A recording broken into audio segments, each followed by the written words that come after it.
የሆርሙዝ ሰርጥ ዛሬም እንደተዘጋ ነው። በዚህም የዓለም የኃይል አቅርቦት ጉሮሮ እንደተያዘ ቀጥሏል። የድርድር ወሬ ከተሰማ ጀምሮ የነዳጅ ዋጋ ውስን መረጋጋት እያሳየ ቢሆንም እጥረት ሊከሰት ይችላል የሚለው ግን አሁንም የዓለም ስጋት መሆኑ አልቀረም። ይህ ያሰጋቸው አንዳንድ ሀገራት ከመጠባበቂያ ክምችታቸው መጠቀም መጀመራቸውን እያሳወቁ ነው። የጃፓኗ ጠቅላይ ሚኒስትር ሳናኢ ታካይቺ ሀገራቸው ከብሔራዊ የነዳጅ መጠባበቂያ ክምችቷ እንደምትለቅ አስታውቀዋል። ጃፓን እዚህ ውሳኔ ላይ የደረሰችው የነዳጅ አቅርቦት እጥረት ስጋት እያደገ በመምጣቱ ነው። አሜሪካም በታሪኳ ከፍተኛ የሆነ የነዳጅ መጠን ከመጠባበቂያ ክምችቷ እንዲወጣ የፈቀደች ሲሆን ይህም በዓለም ገበያ ላይ ያለውን የዋጋ ንረት ለመቆጣጠር ያለመ ነው። ጀርመን፣ ፈረንሳይና ሌሎች ሀገራትም ወደዚህ ውሳኔ የደረሱ ናቸው።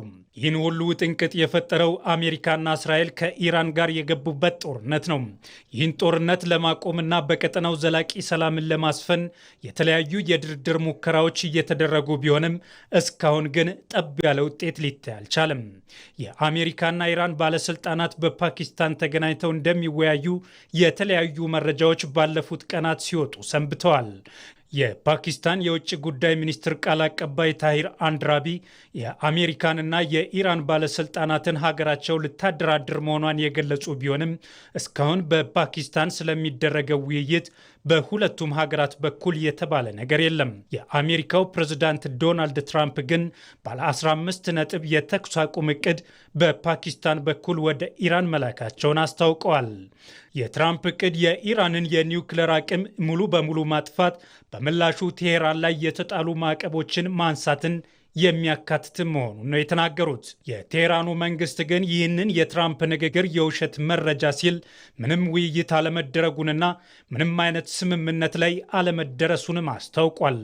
የመካከለኛውን ምስራቅ ጦርነት ለማስቆም የድርድር አማራጮች የቀረቡና የተኩስ አቁም ግፊት በተለያዩ ሀገራት እየተደረገ ቢሆንም አሁንም ግን በቀጠናው ጦርነቱ እንደቀጠለ ነው።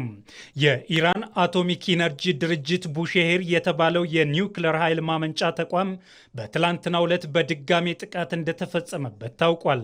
ዓለም አቀፉ የአቶሚክ ኢነርጂ ተቋም በበኩሉ በኢራን የኒውክሌር ኃይል ማመንጫ ላይ የተሰነዘረ ጥቃት ግቢውን ስለመምታቱ በኢራን በኩል መረጃው ደርሶኛል ብሏል።